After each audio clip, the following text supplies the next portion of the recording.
Shut up and sit down.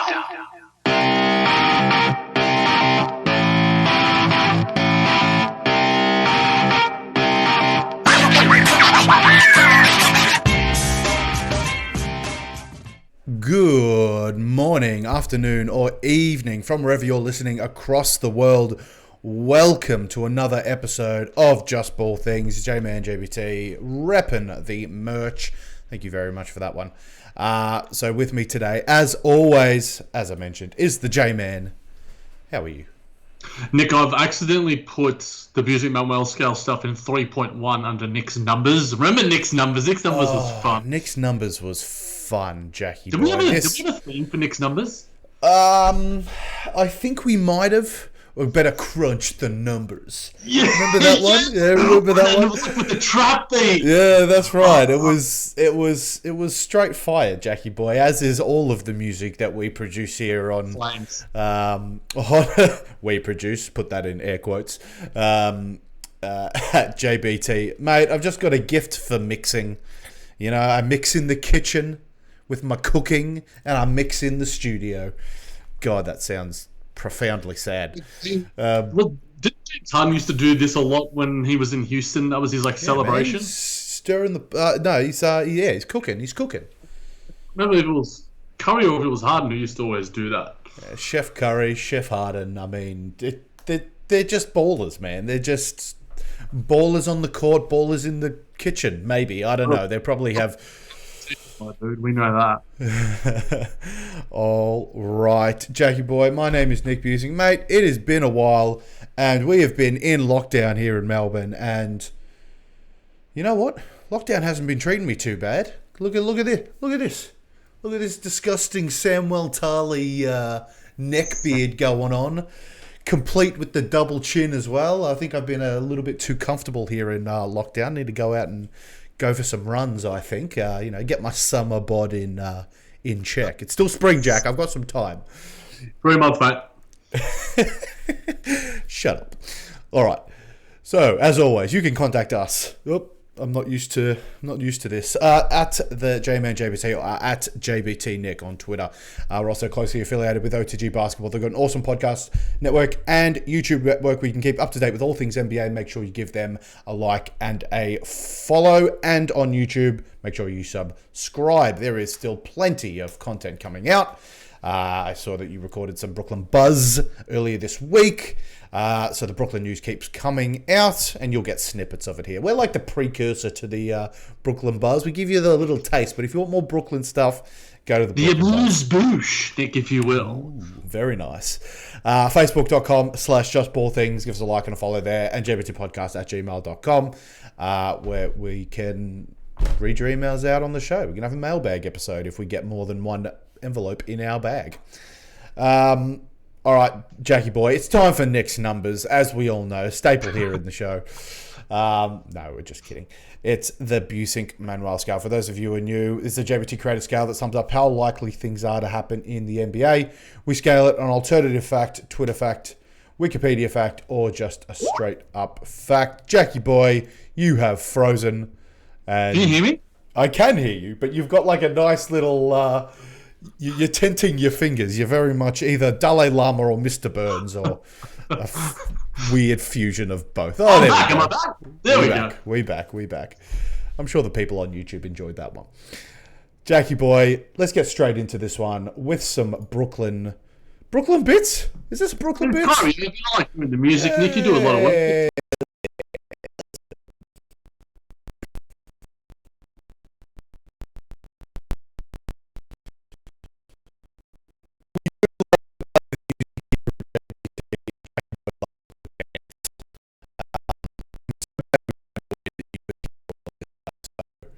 A triple plus.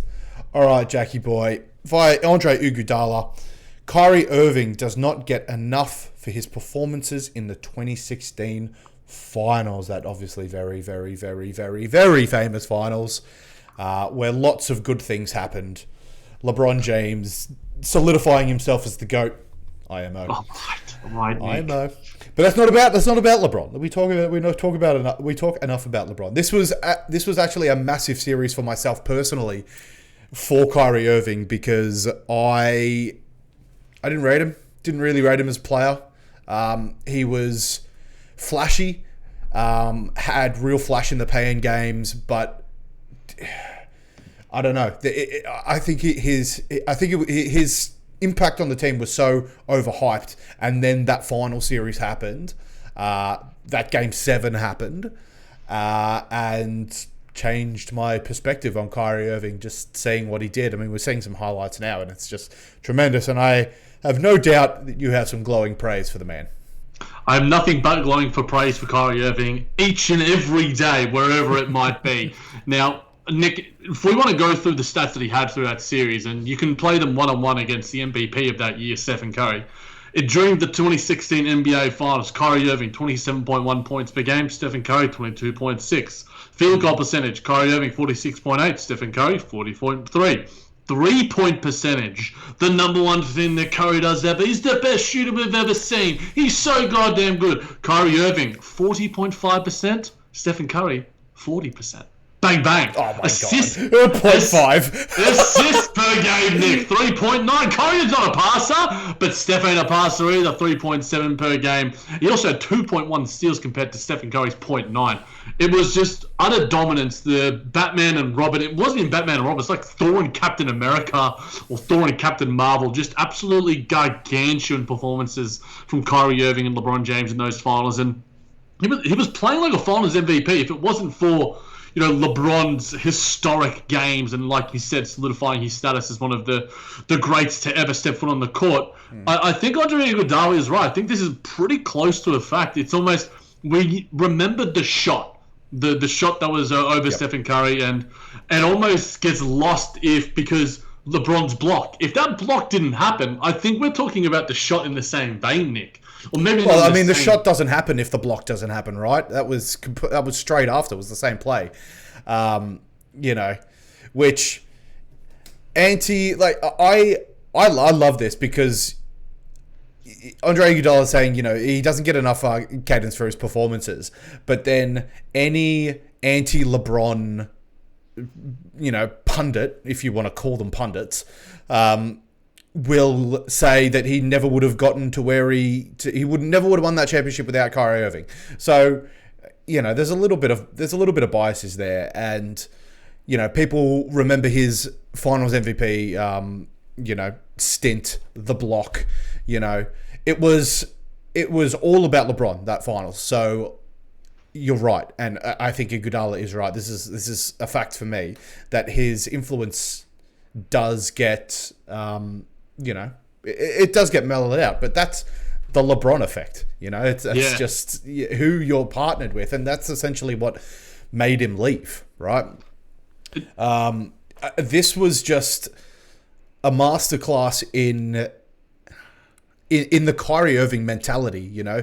He showed how well he can absorb pressure and really raise to the moment. Which ultimately empowered him to pursue his own things. And we're seeing, if he can stay healthy, hopefully, fingers crossed. Yeah, 50-40 season for... Well, that's right. I mean, the guy's a great player, and for me, this was his first step for me. People have been on him since day one. I was never a fan, and then this series happened. And I think that was a turning point for a lot of people. He wasn't just this sort of flashy, look at me, I've got sick handles. It's like the guy on the training pitch who's just doing a million crossovers before it's like, bro, just fucking shoot the ball. But then if you're Ronaldo, you can afford to do those million crossovers because you've got the skill to back it up. And, we're seeing that with Kyrie Irving, especially in the later years. You said the stats there. I don't think they should necessarily be compared to Stephen Curry because... he is, pretty poor. He's been pretty poor in those in the finals that he has been. Obviously, not taking charge when you think he would take charge, and obviously, with Kevin Durant, he's going to be the man in those finals. I think that was a little bit of a harsh comparison, but they are tremendous stats, and so 100% agree. Well said, Iguodala. Well said. Yeah, I mean, I just to finish off with, Nick, I think the points that you're making are pretty poignant in the fact that this was the arrival of Kyrie Irving, of being, not just sort of this, really entertaining young player, but just a guy who is clutch. And we judge players rightly, but I don't think it's wrongly. We judge them on when the stage is at its biggest, in the final series, and that's why I think Stephen Curry probably should have a Finals MVP to his name. Andre Iguodala, I think, is a little bit lucky himself, but I just wanted to highlight this because I think that. Look, we could have chatted about the Kyrie Irving sort of mask stuff and all that sort of BS, but I think we sometimes lose sight of we want to appreciate greatness. I think that there's too much I put out a tweet about this is why Kevin Durant's better than Giannis, and I went to bed and I got DM from Corey. He's like, "My dude, you're gonna wake up to a heap of notifications," and I had 2,000 likes, 85 mentions, and I'm just like. This is Twitter in the off season. I got to just keep putting out cloudy BS. But I don't understand how that was a thing. I saw that tweet, and I was like, "Is it an argument?" I mean, I didn't know that Bucks fans were so active on Twitter. I thought if I had said it was on LeBron Good or something. for you, Bucks fans. Good for you. Yeah, Stand by your man. Good for you. And I mean, at the same time, Giannis post that game or the game after, I think it was game 5 where Kevin Durant had a 50-point triple-double, did say he was the best player in the game. So if Giannis says it himself, look, he's the Finals MVP. He's got the chip. He's the one. He's got the titles that Kevin Durant does want right now. But yeah, I think that appreciating Kyrie Irving, I think I've always loved him. And it's funny, looking back at that series, it was the year before we started JBT. And I still remember watching that at 2 a.m. in my bed on my phone in London, and the LeBron James block and the Kyrie Irving. Yeah. And I was struggling not to, get quite loud. And part of just that enjoyment and wanting to just talk about it with someone, it's the reason why we started this podcast. So it's just cool to sort of just reflect back on those cool moments, especially when we got, a little bit less news in the off season. So Kyrie Irving, I've been lucky enough to see him live, probably the most entertaining player I've seen live. Still got to see my dude KD. Still got to see Patty Mills, hopefully sometime next year. But at this point in time, Kyrie Irving is one of the most artistic, creative players to ever step foot on as an athlete. Just the way that he plays basketball with a sense of joy and artistry. I love it, and I'm really lucky that he's on my basketball team. I will say that he does make it hard. He does make it hard to like him, and so you really have to set. For me. And I guess this isn't right because he does do a lot of good. Separate the person from the basketballer, and I think that is just, if you are vehemently against Kyrie Irving for whatever social reason, just try to separate that, and you will be a much happier person. I think the reasons why people are against him, I get it, I understand it, because if I was an outside observer, I remember back in the day when we were talking about flat Earth stuff, and I got very, very mad as a teacher, but at the same time.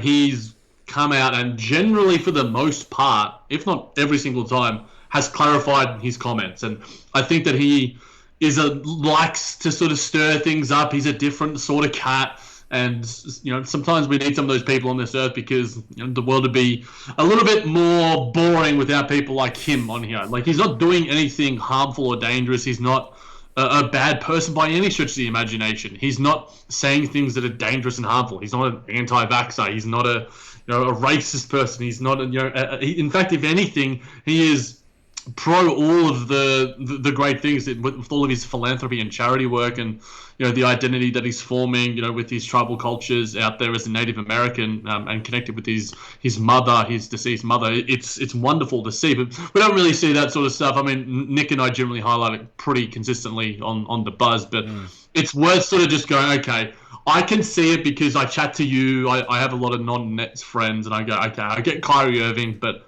at the end of the day, he's not saying F abortion or something really harmful or dangerous like that. He's just being a little bit of a, he's stirring a little bit. He's Chef Nick. He's Chef Nick. I would only say that it's bad in that if he has a message that he wants to send, he is diluting that message by doing this weird shit. It's from an outsider, it'd be imagine I said something completely dumb, Which is exactly what has happened. We've had this podcast 100%. I say something completely dumb, ignorant, ill-informed, and then get absolutely rightly roasted for it. And then I'm like, oh no, I was just kidding. I was just pretending. You know, it's you fell for it. That's not good. That's not an all right reaction. I don't think that that's what he's doing. I think that there's a misunderstanding. He knows what he's doing. He's a smart man, Jackie boy. He's not an idiot, though he acts like it, and that's what frustrates me. He knows what he's doing when he says the things that he says, and then yes, he's explained himself afterwards. But you know, how many lies have been said on a political scene that later get fact checked, but no one cares about the fact check. Everyone looks at the lie. Everyone either believes the lie and be like, hey, he said this. No one then quotes the article 2 weeks later saying, well, actually, that was complete crock of shit. You know? I mean, with the comments that for those that might not know was Kyrie's like saying, you know, take your mask off, reveal your true self, that sort of thing. And a lot of people were construing that as, you know, anti-mask, He knows what he's doing. He knows the time we're in, Jackie boy. I get it, Nick. But to me, like, and this is probably since maybe, again, we all have, like, if we were talking about this as, like, you know, Jack Grealish or Bradley Beal or whatever, there's going to be an inherent level of bias and subjectivity to it. But I still like to think, because I have JBT as this platform, I try to be as objective as possible as I can, especially on this one, because I have to be, more so than on the buzz. My initial reaction was like, oh, he's talking about, you know, reveal your true colours. But the timing of it obviously isn't great and all those sort of things. But we had to talk about one of your favourite point guards, Nick, and we could chat for hours and hours about Kyrie Irving, good and bad. Nick, John Wall can still make an impact on a team next season. Obviously, this is coming after the news from Shams Charania that he is not long for Houston. There's talks of trades, buyouts. We're not really sure what's going to happen there. John Wall is receptive to that, which is a positive thing. Houston, obviously, you know, going the youth direction of Jalen Green and Kevin Porter Jr. Nick, you are the preeminent John Wall expert. For those that have just joined JBT recently, John Wall, you've got jumpers, you've got everything when it comes. You got shoes. You are the John Wall stan, if there ever is a John Wall stan out there. What are your thoughts, I guess, on John Wall's status going forward as an NBA player? I was a big Wall fan, as you had to be as a Wizards fan back in the day. I did buy John Wall 2s, and they were hands down the worst basketball shoe I've ever owned. Fuck. I do not have the same foot as Wall, it would seem. And Kyrie's are the best. Kyrie's are the best. I want to get some Kyries. The Kyries that you had, the maroon ones without the laces, they were fucking sick. They have all black as well. I think I might buy a pair of all the all black. Oh, they were so nice. I love shoes, but I love shoes and I hate spending money. It's a constant internal battle. I'm just freaking... Anyway, yeah, I mean, you had to be a John Wall fan. Much love to the guy, you know, pursuing something else in Houston. I do believe it seems like the season is a very distant memory now. And I might be swayed by the fact that I'm looking at John Wall highlights right now. But I do believe he had a decent season coming off a pretty terrible injury. Injuries, yeah. Physically seemed okay. Not enough to be the guy. That could just be injuries or age. With Wall, I still think he can make a splash. I'd love to. In fact, I can probably check that now on how long he's got on his mega 2 more years $1 trillion deal. There you go, 2 more years. I think $47 million contract in the second year. But that's going to be hard. That's going to be hard to stomach for a team to pay supermax money player for a guy that could not be number one. It's got to be a buyout, doesn't it? You like I think to Blake Griffin and the money that he left on the table to join, and he didn't really leave that much money. I think a lot of people are saying like, oh, Blake not Griffin. compared to Wall. I mean, he still signed like that 30-ish million, or 35 maybe, whereas like, you know, an extra 11. That's a lot of money when it comes to that salary cap. It's a lot of money. it really just depends on what role you think Wall will fulfill in your team. Like, are you the... I don't know. Are you going to be a really, really poor team that will bolster themselves by adding, an all-star caliber, ex-all-star caliber point guard who has led a team before, who can possibly, show some younger blokes the meaning of, what it means to be a star in this league. So he could be your number one point guard, but I don't think he should be a number one point guard on a team with even light playoff aspirations. Like, it's funny because there's both ends of the spectrum, Nick, and I've sort of been listening to a few pods here and there, and teams that get brought up are like Los Angeles Clippers, because he was seen spending time with Paul George, Kawhi Leonard in LA. I think he would fit pretty well there, but they do also have Bledsoe, and I think John Wall's playmaking ability would fit really well. 100%. Pairing him with a young, it's the same thing with like Chris Paul with Phoenix. Ayton. Man, my basketball knowledge seems to have gone out the fucking window for like 4 weeks off.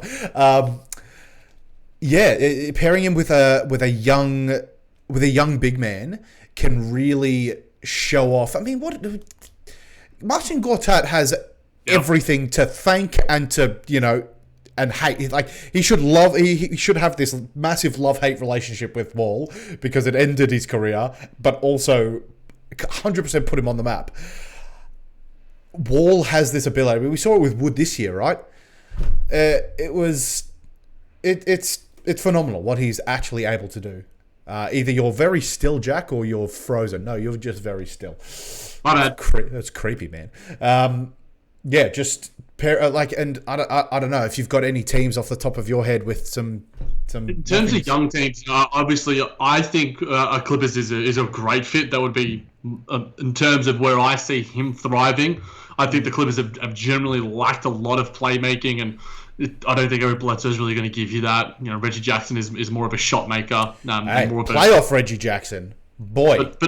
But assist-wise, I'm just talking about Sure. playmaking in general. Like, Kawhi Leonard worked really well next to Kyle Lowry, and I think that's one of John Wall's greatest skills. So I think that him just driving and just attacking and then whipping out to guys for three. And the Clippers are one of the best three-point shooting teams in the league. They have so much spacing. I think he would fit seamlessly there. But I think that a team you could probably throw out there is obviously, obviously. And you probably throw out an OKC as well, because you give them a few picks, they buy him out like they did with Kemba Walker or something like that. My prediction is I would say he's probably got one more season chilling in Houston, probably. Maybe not even in Houston. He's probably going to LA, and he's probably one of his bases down there. And then probably get bought out for that second year, because $93 million is a lot of money to buy out, because Kemba Walker and Blake Griffin, those guys are in that sort of $70 million sort of mark, 60, 70, and that is probably the most that you're willing to do, stretching it and adding it to the salary cap and such, whereas it's nigh on impossible to do the amount of money that John Wall still does have on his contract. And like you mentioned, Nick, the numbers last year weren't that bad in 40 games when he was available for the Rockets. 32 minutes, nearly 21 points, 40% from the field, just shy of 32% from three, almost 7 assists, a steal, a block. And you're not going to lose that creative edge. And this is why I think pairing him with he's never been a shooter. Getting better as the years went on in Washington, but it was never really something you could rely on. The reliable things were his speed and just his sheer playmaking, his vision, and the vision and all of that is not going to leave. I had a thought of maybe the New Orleans Pelicans with Zion, because I know that they lost Paul. That's a good one. And so there is some potential there that he can bring out a lot in Zion. And even Ingram can be his Bradley Beal, which would be awesome. It really just depends on what the Pelicans want out of, because they've got Devontae Graham, didn't they? Yeah, I mean, and getting rid of obviously Eric Bledsoe. So there's I mean, there's room. It really just depends on whether they can. I don't know how the money will work out either. I just throw these tapes out without really. No, I think that's a team that's been mentioned as well, and I think that would be a really nice fit, somewhere sort of in between an OKC and in between the Clippers. Obviously, if the Clippers are to be challenging, towards the end of the year, and Kawhi Leonard were to come back, a trade wouldn't be, the worst thing in the world. I'm sure they can make it work with Serge Ibaka, Bledsoe, and something else. I think that gets you nearish enough there. Maybe throwing a Zubac or something else. I'm not sure of the total machinations of the contract situation, but it's certainly something we'll be keeping an eye on. And I think both of us are in the same, vein of thinking that we do think he's got something there still. I think he's only 30. I think he's my age. And like I've said plenty of times on this podcast, life just starts when you're 30, Nick. It's not downhill from there. It's just managing him, right? Like, you just got to manage his body, his injury. Yeah. Try not to play him heavy minutes, not too much of a workload. I think those days are very much behind him. But I think the Clippers' problems go deeper than, you mentioned how well Kawhi did with Lowry. And that is so much more than just a playmaking perspective. Lowry is just a tremendous leader that I don't think Wall has. I mean, we saw it in Washington. Not really. It led with his skill on the court rather than his demeanor. Actions. Yeah. Whereas Kyrie, I guess Lowry had both. He had this tremendous personality. John Wall nickname Optimus Dime. Didn't know that one. That's great though. That's awesome.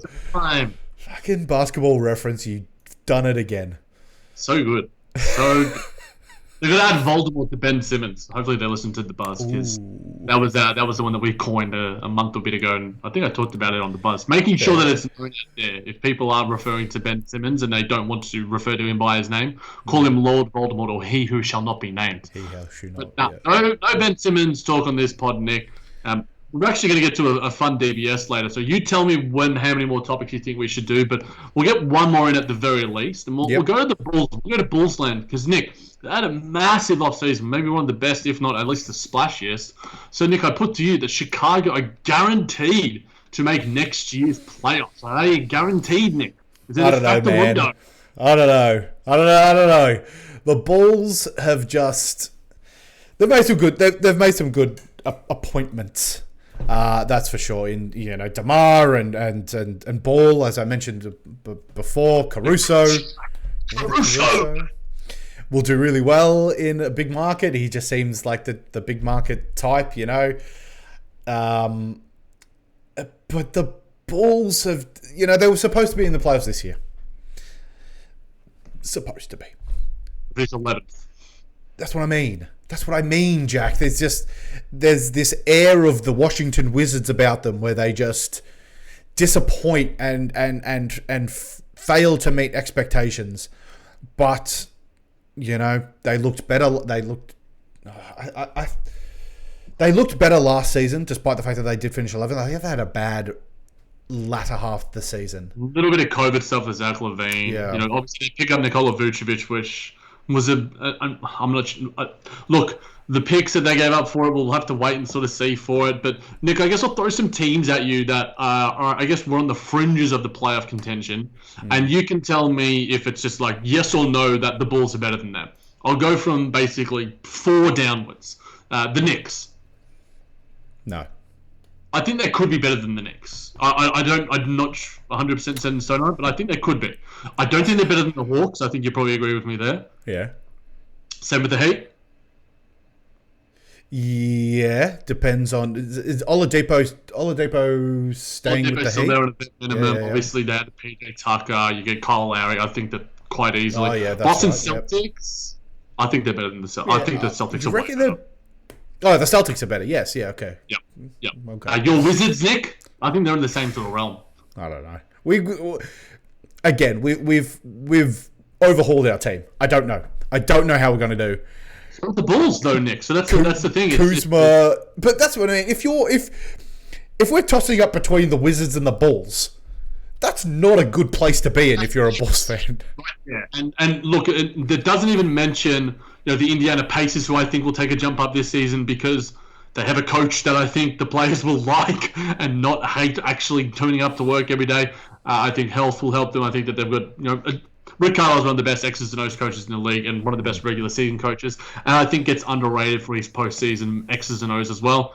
The Hornets, you think, will take a jump with Gordon Hayward? Well, yeah, they're only going to They're only going to get better. The Hornets were the first team that I thought of as being like, well, who's going to make it? The Hornets had such a tremendous run, getting up to third in the East or something like that. It was crazy. And you assume the ball is only going to just get better. You're going to have a healthier season, hopefully. A lot of ifs, ands, or buts, but I think the Hornets are still better than the Bulls. Yeah, so that leaves them around the same sort of mark. That's what I mean. Look, ultimately injuries will come into play, and we don't know. We hate forecasting injuries. We've spoken about it being the thing that we hate most about any sport, let alone NBA basketball. So I think that if they can have a clean bill of health, I don't think that they have great depth either. I think you throw in Kobe White as well as another guard, and losing Thaddeus Young I think is a sneaky bad loss because of his leadership presence, his relationship with Zach LaVine.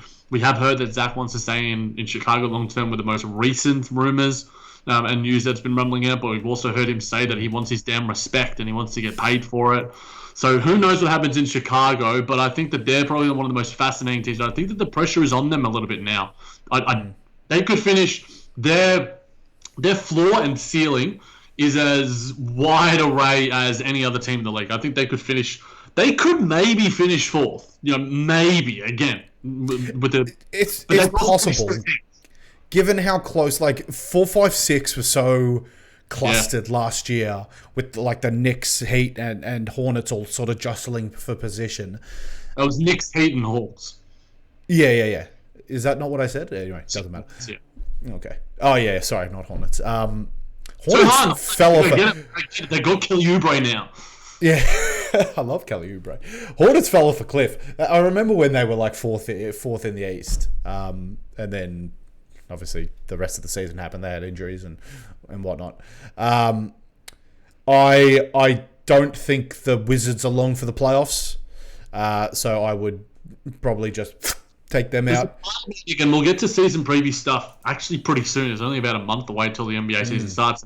We'll be recording regularly. It's good to be chatting again with my guy just about just general NBA stuff in this sort of slower time of the year. But I don't know. I like the Wizards more now than I did last year. I think that there is a depth in the rotation, a reliability, Spencer Dinwiddie. I think, look, this might be, again, this is clear bias coming from me. I think Spencer Dinwiddie is going to be better for the Wizards than Russell Westbrook was. Because Russell Westbrook is basically replicated what he did in Houston with what he did in Washington. Horrible first stars of the year. And then finished with 45 triple-doubles in a row. It's exactly what he did with Washington. Yeah. So we'll have to wait and see. I mean, we might save the Kyle Kuzma and Wizard stuff for a later episode because we want to get to off-topic DBS. Don't know what music you're going to play, Nick, but I'm looking forward to it. It's always bangers. Am I ready, Jack? I have 100% closed the file. I'm an absolute dill. But I'm just going to keep talking, Jack, whilst my brain tries to locate where the hell this. I'm good at this, Jack. Fill the air with the noise because dead air. Dead air. Yeah. Well, all we're missing is some goddamn crackers. All right, Jackie boy, let's play some off topic. How about we play the basketball? What the heck are you talking about? Now the question is, pants or shorts? Sandwiches, toasted or fresh? He just sits on people. That is complete shit. What? What What the hell is wrong with you people? Off topic. Off topic. Off topic. Off topic?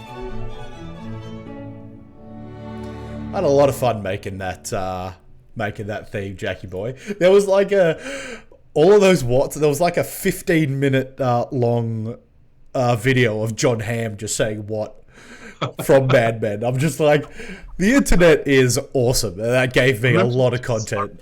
Speaking of numbers, I remember, was it a Rick and Morty? I'm going to crunch the numbers, or was that Rookie Watch? It was Rookie Watch.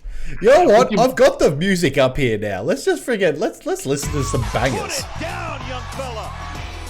Best all-around rookie ever. The best rookie we've ever seen.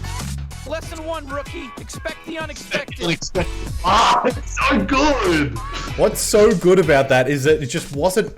I didn't have to adjust the speed at which Morty said that line. The cadence of it was just perfect with the beat of the song. It was perfect, Jack. It didn't break a sweat. It was so good. Anyway, we've got some bangers in the archives. That's right. All right, Jackie boy, but we are in off topic. There was some interesting. There was an interesting trailer come out. What was it, last week? I haven't watched it, so don't spoil anything for me, Nick. I know things that have happened, but I'm trying to avoid it as much as possible because this movie is the movie maybe I want to see more than I can't remember in a very, very long time. Very nice, yeah. We do love this. We do love the Spider-Man. Is what we're talking about at JBT, and I think most people in our generation will. You know, the Tobey Maguire Spider-Mans were such a standout. 1 and 2. 3 was but that's what we're talking about today, Jackie boy. We're sort of DBSing an off topic with who's your favorite Spider-Man, and I do believe that we are going to be exactly the same on this one because recency. I think we will be, and I'll just say this: recency bias is important and very prevalent in this DBS. So we've got Tobey Maguire, Andrew Garfield, and obviously Tom Holland, the current one. Jackie boy. So should we let's say at the same time? Let's do our start. Who we're starting at the same time? I'll count down 3, 2, 1. We say the name. 3, 2, 1. Tom Holland. You didn't even do it at the same time. There's Skype delay, but you know what's important? It's got to come through on the podcast as seamless. Yeah, so we said the same thing. And then I mean, I can only assume you're dropping the garbage that was friggin' Andrew Garfield. That's where I think we can probably start the discussion because where the disagreements might lie a little bit. I'm dropping Andrew Garfield, but I'm not as low on Andy G. On Andrew Garfield as a lot of other people are because I think that he personified Spider-Man as well as any of the other 2 blokes. He had this confidence, cockiness, arrogance about him, bit of playfulness, good banter, great banter actually. And then the relationship with him and Emma Stone as Gwen Stacy was off the chains, insatiable. Like obviously they were dating at the time, so that was clear on screen. But I almost thought that it's the old adage: you compare Peter Parker and you compare Spider-Man.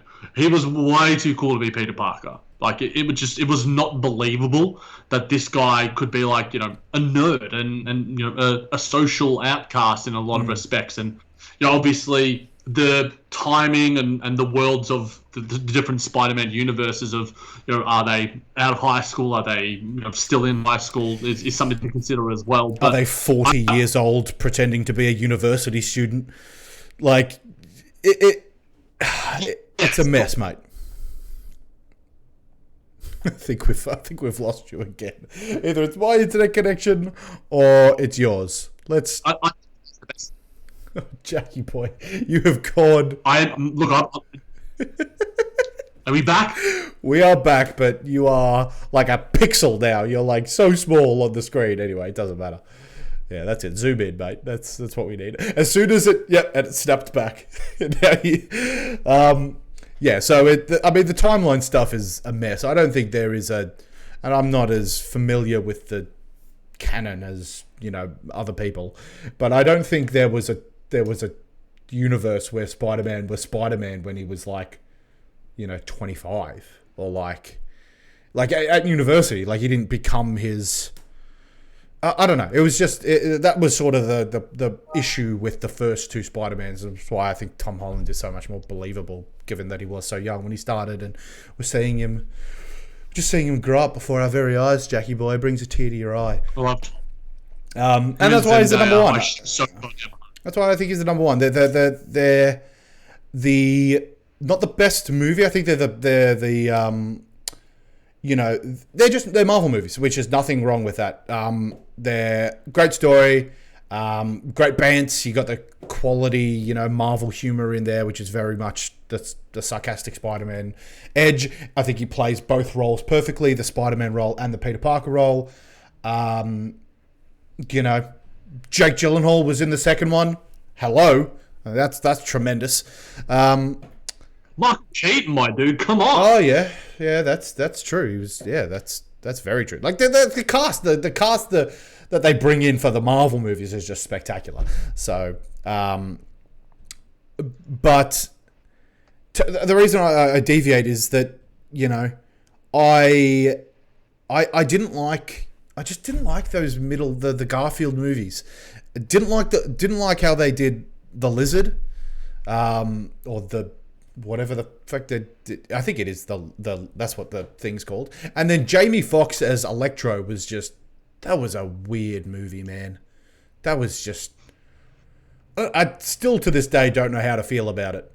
But I mean, it's not so black and white with the Tobey Maguire ones. I think 1 was awesome, captured all of us. 2 was even better, the best one, and then 3 sucked a pile of dicks.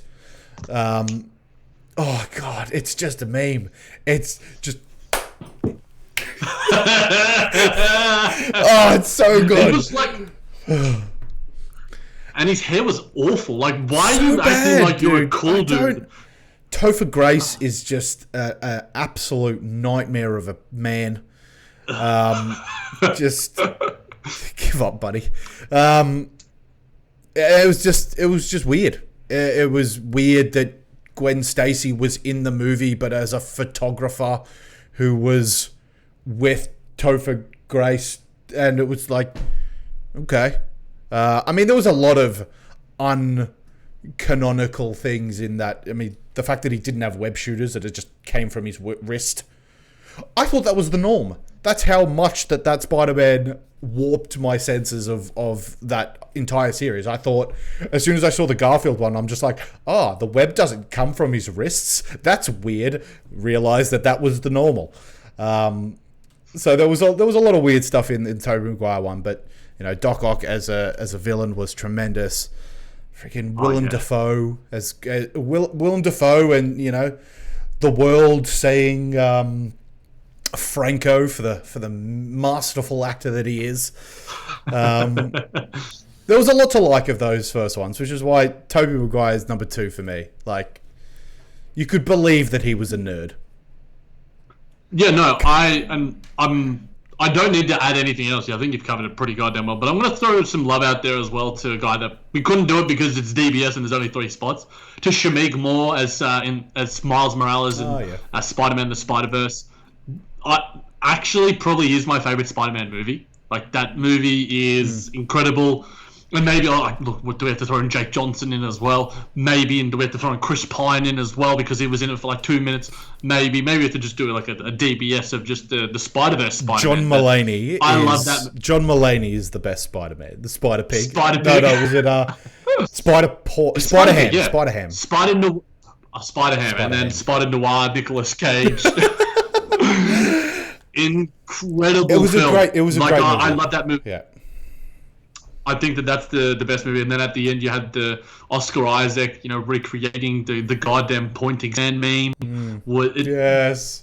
I think that is, and it's funny because I'm rewatching all the Marvel movies now, and we're up to Endgame, and I've listed, and at the top of my list right now is Spider-Man: Homecoming.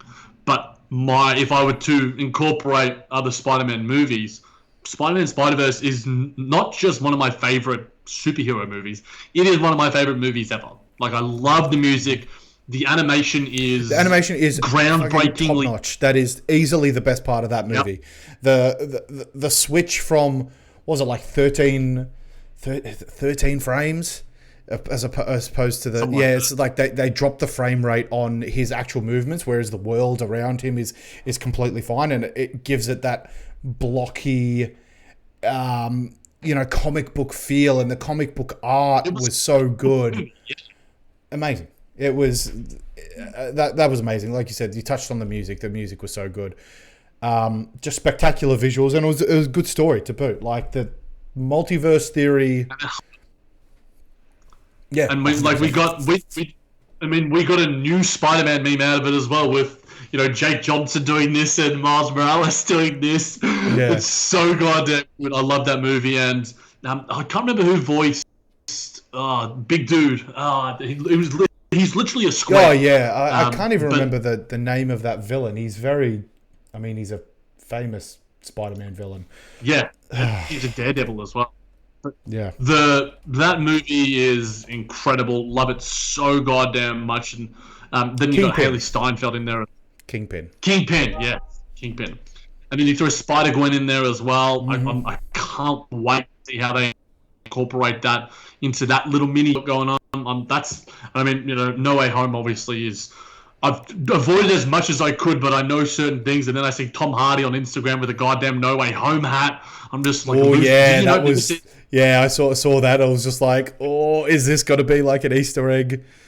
It's impossible to avoid, but we're in the unfortunate position of being, like Nick mentioned at the start of the episode, of being in lockdown, so we're watching movies at home, and I think both of us are wanting to see Shang-Chi as much as we want, because it's not because of obviously Scarlett Johansson and her rightful issues with Disney Plus. It makes it harder for us Aussies down here, so hopefully we get to see that movie soon, and we're out of lockdown by the time that Spider-Man is out, because I'm going to lose my mind, and I want to see it with people, have some popcorn, gasp, laugh. Can't wait for that to come out. And shout out to my dude, Doctor Strange, Benedict Cumberbatch. I don't think he gets enough love. I think he gets underrated in the overall MCU, because I agree, boy. I 100% agree. The guy is a tremendous actor. The first Doctor Strange was so good, and he just plays his role perfectly. I mean, the man played Smaug. That's just he can do no wrong. Benedict Cumberbatch. I'm a fan. Come on the show, Benedict, if you're listening. And big shout out to BC, and it's also good because it really annoys Chaz whenever I say Dormammu. I just love it. It's just fun to say Dormammu. Like, just say it for me. Dormammu action. Dormammu. Yeah, no, I can understand why Chaz would be annoyed at you. I'm getting there myself. Jackie boy, it's a good off-season episode. It always is. Back. It always is. We'll try to come to you with as much content as we can. If you are content starved, OTG Basketball is the way to go.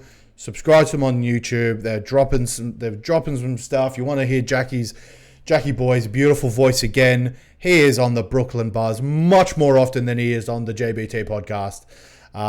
So if you are looking for more content, OTG Basketball is your conduit to do that. Jack, thanks for chatting to me this week, buddy. Good for you. All good, mate.